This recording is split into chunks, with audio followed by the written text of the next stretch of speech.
These two guys have Minnesota sports flowing in their veins. Mackey and Judd on Score North and ScoreNorth.com. Eriksson Ek sends it ahead. Zuccarello in the wall. He scores! And the Wild have the first goal for the first time this season. His shot deflected. Good for now. They score! Jonas Brodin with a shot from the high slot. Pitlick to Dumba. He scores! What a response by Minnesota. The Wild off the rush have extended it back to 3-1. There he is. There he is. Yes. Let's get it. He's back. Just going to wave this whole show. Flag waving Judd Zulgad. This is Mackey and Judd. Daily Minnesota sports entertainment. Are you not entertained by the Minnesota Wild? The furious rallies until last night. They didn't need to be the furious rallies last night. We'll get to write that down. Predictions later in the show. When are you guys going to admit that you were wrong today? And every Wednesday. 30 minutes from now. Yeah. We'll show. It's going to be great. Twice on Wednesdays, actually. Twice on Wednesdays and Old Tweets Exposed on Thursdays. So we admit we're wrong all the time. So the Hockey Whisperer has some takes off. Three specifically off last night's game. And I don't know, the Hockey Whisperer, wants to stay clear of Judd's hockey show and the great work being done there, but he also has his own takes he needs to get in from time to time here.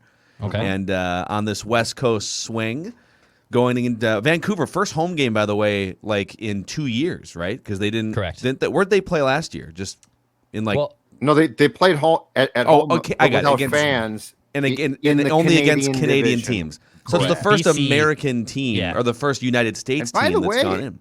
Macadac, Hockey Whisperer, you were pretty close. Like Which you could part? have crossed. I make so many predictions. Which No. one? Like you could have crossed the border and done some in-person scouting. Oh. Old Macadac is waiting for an updated passport, so he's still confined to the United States, unfortunately. And I think in British Columbia had like some of the most strict COVID restrictions, which were just lifted this week. So that also was a big factor of them having everyone at full capacity. At some point, Tired of the excuses. Tired of the excuses. That's what I am. So, all right. Hockey Whisperer. So, listen, the Hockey Whisperer is going to throw some things out here, and then he would like Judd's Hockey Show to do the deep dive and tell him if his observations are. He's trying to calibrate his radar here at the beginning of this season. All right. I'm going to throw a little NHL TNT bed underneath you here, and you just. love it. If the Whisperer wants it, though, only if the Whisperer. Big fan. Let me know. Okay. Big fan here. So let's go through real quick here. Let's go. I'll give you the first one, and then I'll give you a stat here. Okay. I think people saw the first few games and said, "Boy, they're falling behind. Like they fell behind in like their first 5 games." Last night, I think LaPanta just said that was the first time they've scored first last night. Correct. In their first 6 games.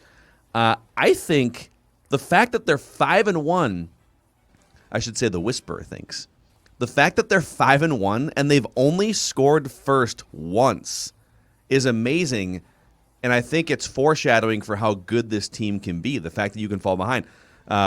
Just look at, this is from a couple seasons ago here, from hockeycentral.uk. Teams that, like, when they score first, for instance, the Ducks a couple years ago were 30-4. The Bruins were 29-2. Even some of the bad teams a couple years ago, like the Red Wings, were 22-10 when they score first. So, like, NHL teams win like 2/3 of games, and maybe even a little bit more actually, when they score first. And it's a small sample size. But when you're allowing the first goal in 5 of your first 6 games, and you're finding a way to grind back and win those games, I don't think that's just randomness. The Hockey Whisperer thinks there's something to that. Wait, the Hockey Whisperer is telling us it's not random? When they start scoring first more often, which they're capable of, because, I don't know, we'll get to one of the other observations, but there's a key player that hasn't scored yet. Right.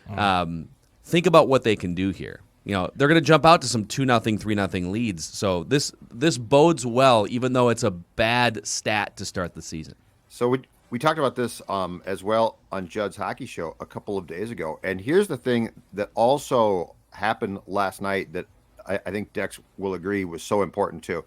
So Cam Talbot hadn't been playing bad. He hadn't been playing great. But what the Wild didn't get in those first 5 games was like just a big first save, right? Like they weren't getting off to good starts, but sometimes you got to rely on the goaltender to make a great first period save. And oh my God, instead of being down, it's still tied. And last night he made in the first period, Dex, I think 3 or 4, but one in particular on Brock Besser, just huge save. And so that to me is one of the most important things is that can your goaltender make that first save or 2 or 3 to keep it scoreless, and then you score. And last night they did that. And I really felt through the first 5 games, they simply didn't get that first save. It was on the team as a whole, but the goaltender last night played a huge role in the fact that they were able to take a 1-0 lead. Yeah, I mean, they haven't gotten a really solid 60-minute performance from a goaltender yet. I know Talbot has started 5 of the 6 games already, but it can derail things quickly. And to Phil's point, yeah, scoring first in hockey has always just mostly led to wins. If you score first, odds are you're going to win that game. But the other side of the coin is, well, you can overcome adversity. And I think that's incredibly important in hockey, is to not get complacent. So I think it is a good sign that the Wild can overcome not scoring first all the time and still finding ways to win. Yeah. All right. Sounds like the Hockey Whisperer. He's pretty calibrated there. Yeah, not Mackey, the Whisperer. Pretty calibrated. This game, no question about it. All right. 2-way. Okay, so this next one is harder to quantify. You know, the Hockey Whisperer, maybe there's some websites you can go to actually quantify this, but the Hockey Whisperer's eye test tells him that this is one of the fastest Wild teams in recent memory, maybe in the last 10 to 15 years. Maybe ever. Ever, Whisperer. Okay. Ever. Go with it. Roll with it. It's greasy, as Rocky's trainer, Mickey, back in the 70s would tell him. It's greasy, that's greasy, fast, lightning speed out there. And last night they were, as they would say, flying around the ice for 2.5 hours. They look faster to the Hockey Whisperer. They don't look it. They are it. This is the fastest Wild team we have ever seen. And I don't think it's close. Because if you go back to the start, that 2000 through 2005 team, until we lost the season to the lockout, tried to muck things up on purpose. Like that was their goal. And that's what Jacques teams did. And then they never got the game is so fast now that if you're not fast, it's hard to compete. And last night, the key thing, Whisperer, is this. The final piece of the beer league puzzle was removed. Victor Rask for Rem Pitlick was the final. Pitlick had a couple of breakaways there last night. And too. You know what? That fourth line can skate like the wind. Sturm, big fan. Foligno, Greenway. Yep. Dr. Kaprisov. But yeah, no. Your take there, Whisperer, beyond honed, because I think you're 1,000% right, and it's an absolute key. And as much as I like them off the ice in the room, Bonino and Cole weren't really fast. No. They've been replaced by guys who are flat out faster. It doesn't mean that they won't be missed, but it does mean that the speed of this team, Dex, is fun to watch too. That's the other thing. This is fun to watch. Yeah, I mean, even the previous Wilds of the Ninos and Zucker and Coyle. I mean, Zucker was really the only one who had, and he had more straight line speed. You know, he was quick and he was fast, obviously, but he didn't really have, I think, the talent to match it. With Fiala and Kaprizov, and even guys like Nico Sturm, Rem Pitlik drawing in the lineup, who was a very prolific and damn good hockey player at the U of M for 3 seasons. This team has more speed than it probably ever has had, and that's a big thing now in hockey. Hockey always transitions. 10 years ago, it was all about being big and strong, those Kings teams, those Bruins teams. And then all of a sudden, littler guys, Johnny Gaudreau started to show up a little bit. And now it feels like you just need 4 lines that have speed and skill top to bottom. And the game is always changing like that. And it seems like for the first time, the Wild are evolving with the times, which is a great sign for them. Mm-hmm. I miss the old checking lines from the days of Hockey Pass, where it's like you basically if the guy can stand up on skates for 7 minutes a night of ice time and just elbow somebody. You gotta get in the corners, you guys. Come on, if you're not in the corners, you're nobody. How many? Let me real quick here. The Hockey Whisperer has a question, because it used to be that your fourth line or your checking line, you'd throw a goon or two on there, right? And there were guys back in the day that would rack up 300 plus minutes of penalty minutes, like mostly because of fighting and misconducts. Who is the top fighter in the NHL right now?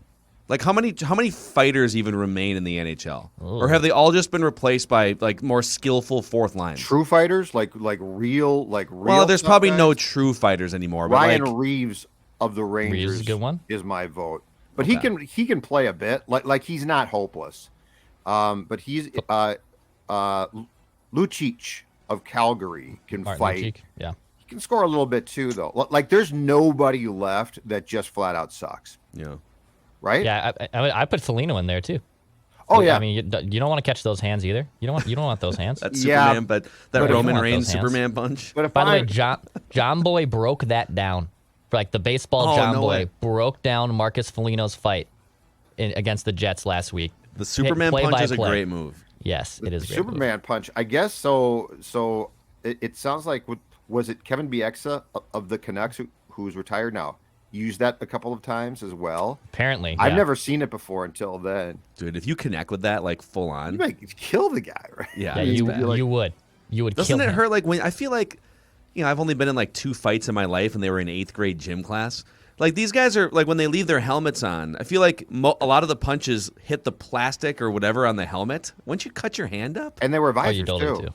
Yeah, you totally do. They have cuts in their hands, not from necessarily punching people's faces, but from getting nicked on the helmet or equipment. Yes. Yeah. All right. Anyways, observation 3 here from the Hockey Whisperer. All right, he's not panicking like Judd's hockey show. Okay, like Judd's hockey show is ready to trade Kirill Kaprizov after he signed that contract. Can't score a goal, but he does feel like Kaprizov is just a little lost out there, and it reminds Hockey Whisperer of watching a baseball hitter who's going through a slump, and they're like always between pitches, like.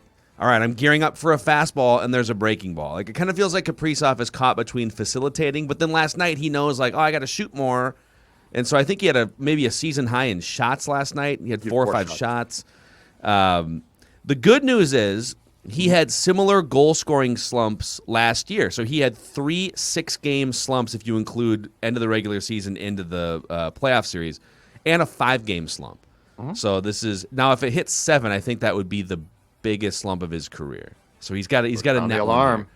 But he has had similar slumps. He can be a little streaky, but the Hockey Whisperer feels like Kaprizov is a little bit lost in what he's trying to do right now. I think he's completely pressing now because he's not played well. And last night, I thought was a terrible game. Like he's a guy that's been told to shoot, but he knows he likes to pass and he wants to shoot, and he just got the huge contract. I'm telling you right now, I think he'll be absolutely fine. So he'll score a goal, and then that will probably bring an end to this, hopefully for his sake. But this is where I hate agents. His contract could have been signed in June, okay? And I guarantee you, yes, he's pressing because of the cash in that contract. 5 times 9, that's a lot. So he's pressing partially, but I also think he's pressing because they took that thing right up to the eve of training camp. He feels the pressure off of that. Like if they had just done this contract in June, I think he comes in relaxed. And the best way I can put it in watching him is right now, for as marvelous a talent as Kirill Kaprizov is, he looks like a guy who's playing really uptight. That will end, but I think it's an unnecessary slump caused by a lot of aggravations from the outside that in the end were unnecessary. True, and hockey can unfortunately be like this. Kevin Fiala ran into a similar issue when he signed his RFA deal, I believe now 2 seasons ago. He got off to a slow start. He was scratched. They're not going to scratch Kirill Kaprizov. I mean, they won't do that. The thing that sometimes frustrates me, not necessarily with his game, but with typical hockey cliches is, well, he has to now, instead of just being the superstar player that he is, he should now be more grittier. He should be going in the corners more. He should be winning puck battles and doing... No. I want Kirill Kaprizov to be Kirill Kaprizov. He shouldn't be changing his game and doing little things, getting good gracious. If you're a superstar, dude, be a superstar, which means you're going to go through maybe some slumps where you don't score some goals. I want him to be Kirill Kaprizov. I don't need him to be Marcus Foligno. I don't need him to go into the corners and throw his weight around necessarily. I want him to be him, and he's gonna break out of this. This happens, but you have high expectations for your superstar players. Don't go out there and change who you are, Kirill. Just continue to be you. Bunt. Just bunt. Come on, man. Just a base hit. Just get a little, little hit. Just a little hit. What is the hockey equivalent to a bunt when go you're to the slumping? front of the goal and tip pucks in, man? Just be greasier, like Declan said. You got to be greasy. Get pucks deep. Get pucks deep. Yeah. That's bunting. Get just pucks go bunt. deep. Come on, Mauer. Get pucks deep. Come on, Mauer. Hey, Kaprisov. Hey, Mauer. You drink wine coolers. You're soft, Kaprisov. Those are your 3 hockey whisper observations off a road win for the Minnesota Wild. Do it. Go get the flag. That's right. That's right. 5-1. The Kraken should be 6-1. All due respect to all the buzz. Your team won Seattle. last night, dude. It's a blast. Montreal Canadiens came in. They drilled Ryan them. Donato. Hockey could be random, but they're not that good. So I mean, I think if you would have asked all of us right before the season, not going to tell you how the sausage is made, but the Wild are going to start 5-1. Oh God, we'd all say, "Oh my God!" You'd be ecstatic. Yes, and they're going to start 5-1, and their best player is going to slump for the first 6 games. Like, this is a great sign for the Wild going forward here, because he's going to click at some point. They are 6 games in. They are a legit good team. They are a legit good team. And you know why? Partially because they're well constructed as a team. They've got speed. They've got guys who know what their roles are. This is why you bought out both players. Everybody knows their role. And Goligoski, who replaced Suter, is just as good, I think. Seriously. Wow. He's just as good right now. Now, not in their primes. In their primes, Suter is a better player. But if you played them both right now, Goligoski's just as good. And he allows, and this is, Phil, this is a huge thing. He allows Spurgeon to completely play his own game without being concerned about what Ryan thinks. Two defenseman goals last night for the Wild. Brodin and Dumba. Was it Pitlick that set up Dumba on that little crossing pass? Mm-hmm. So tell the Hockey Whisper about Pitlick. So they just picked him up off waivers. They scratched him for a few games. Was this just a fun little pop-up game? Is he going to be in regular rotation? I think he's going to be someone who draws in the lineup every once in a while to provide some speed and to provide some nice skill. You know, there's 2 kind of guys that are basically your 13th forward. Guys who are fringe players, guys who are big and can play a 4th-line role, do those things that, you know, checking guys in the corner or getting pucks deep and doing, like the Stefan Veilleux, like we just talked about. A guy in skates. Can you just stand there and can you skate? And then there's guys like Rem Pitlik, I'll even use Ryan Donato to a degree. A guy who has natural skill, but maybe doesn't have the complete game, so they don't trust him to be in a top 6 role. Pitlik at the U of M was a very, very good player. He was a guy who was a playmaker, a high prolific player who came into the U and then went to Nashville, signed after his junior year, and played well in the AHL. I mean, he put up 36 points in his first full season in the AHL. And Nashville's not a great team, but just still didn't really get opportunities there. I think he's someone, number one, I would trust over Victor Rask. Like, if you want to put them right next to one another, I would take Rem Pitlik all day over Victor Rask. But he's also, he took a pretty dumb penalty in the game, and some people thought, oh, well, that's probably going to be the biggest reason why I get scratched again. But then he makes that great pass to Dumba. The guy has skill. I don't know if he's going to be someone who draws in every single game, but when he does, you know what you're going to get out of him. I think he's a nice player to have. I love his speed, and I think that for now, Rask is done. His time is done. And here's why. Nick Bukestad has been great so far. And he is, they talked about this on the telecast last night as well. He's improved his speed noticeably. And so he went from the 4th line to the Rask wing on the 2nd line, right wing. And he looked great there. Looked like he's got speed, he's physical, he's got some skills, he makes some nice plays. So I think just from a standpoint of Rask being replaced really by Bukestad, not by Pitlik, that's going to stay because I really like what Nick is doing. And then Pitlik brings speed. That 4th line now is it's basically, Dex, I think sort of like a second line in training, because I like Sturm. I mean, I think Sturm is really good, and he's perfect in that role. But his speed and I mean, the guy got hit, I believe, in the groin by a Dumba shot last night, and almost came right back. And so that fourth line now has great speed. So like Rask is the piece of the puzzle where you're like, why this piece doesn't fit, and everybody else sort of fits. So think about this too. Like, you know, in other sports, your equivalent of a fourth line is either not going to play, or like in the NBA, like your fourth line on the Wolves would be like the, you know, 11th, 12th, 13th, whatever players, like Jake Layman. Like he's not going to play most nights. But in hockey, because you can't just, you're going to run out of gas after 90 seconds. Like your fourth line plays like 10 minutes of ice time.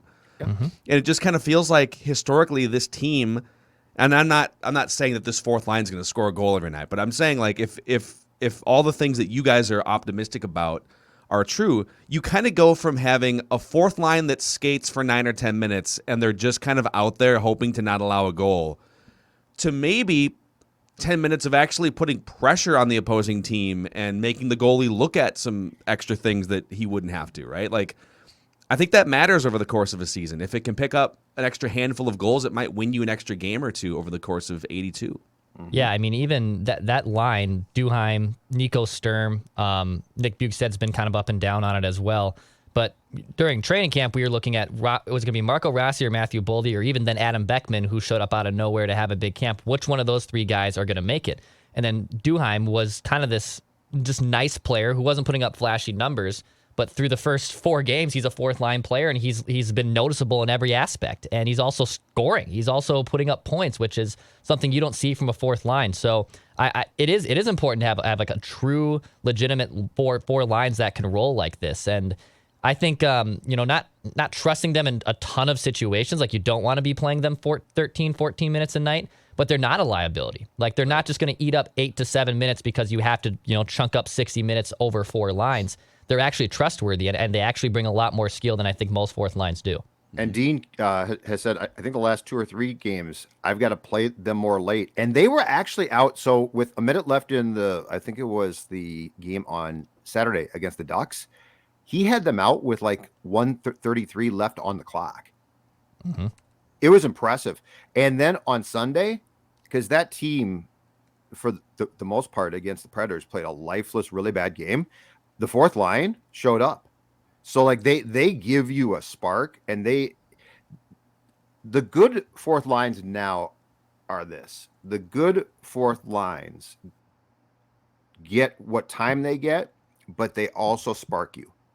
And so that's where you're like trying to find, and it's basically guys who instead of the old school thing of, well, you're a fourth line guy, go out there and check and you'll play, and you're a veteran guy and then you'll retire. Be physical. It's now young guys. It's now guys who are good, who are trying to move up. Mm-hmm. So like the fourth line now for this team actually is going to apply pressure on guys on the higher lines who aren't playing well, which is absolutely ideal. And so, yeah, the only good thing I felt that came from the loss to the Preds was the fact that fourth line competed, played hard, and they've got some skill.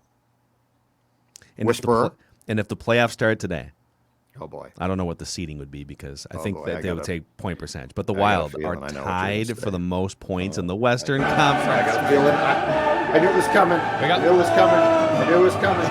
There he goes. I had to get to the basement to get the flag. Hey, real quick, one more before we get to write that down predictions. So the Blackhawks are so bad. They're What's terrible. did they pretty much sell their salary cap soul for a 10-year run there? I mean, it's worth it. They got cups to show for it. They did a lot. What's the deal there? They did a while back. The problem now is they also now have misjudged talent. They signed Seth. They have 2 of the top 10 highest paid forwards in the NHL, and they're both in their mid-30s. And that Seth Jones contract is massive. Yeah. They got him from Columbus and signed him to a huge deal. And yes, it's 5 or 6 games in, so I completely get that. But he's not been good.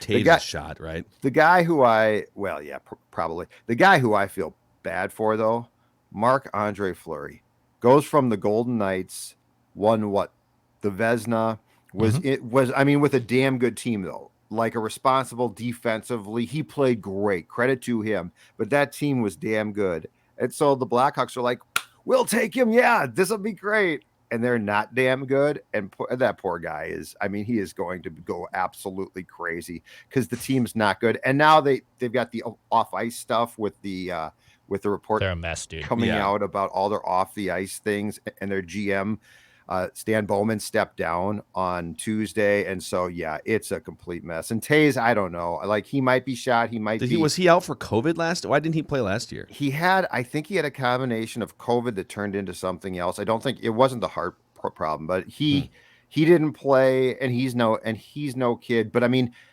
this investigation and report that's out now is going to follow them. It's really disturbing. I mean, we're talking about a sexual deviant who worked for that team, and they covered it up. It's not just, the report's out. It's all fine now. Like, there were players that participated as far as the cover up or mocking the guy who was sexually abused. It's really disturbing. It's bad. It's really bad. And that's not good. Hockey culture, man. Taves and Kane combined cap hits $21 million. And that is part of the thing is they signed those guys on the back end of being great. It's the toughest thing in sports, rewarding guys for services rendered instead of services upcoming. Yeah. We've seen it in all sports. It's a killer. Yeah. Oof. So, anyways, that's they got their cups. But the Blues are good. Too much, but the Blues might be damn good, which I misjudged completely. Thank you very much, Judd's Hockey Show. Yes, Judd's Hockey Show, multiple days a week. You can find it on its own podcast feed. You can also find it on the Mackey and Judd podcast. I'm admitting this right now, you guys. Yeah, I had the Blackhawks finishing third in this division in our preseason. I think we both had the Blues fifth or sixth. So we're still early. Doing great. It's still early. Great. I like to admit I'm wrong. I like to admit I'm wrong. We should make a tournament of all the things we say wrong and rank them. All the things that are like wild and outlandish. Yeah, we should come back to them. Yeah, I don't think anyone's done that. Coming up next, we will admit that we were wrong. Again. On Write That Down. Write this down. An accountability session.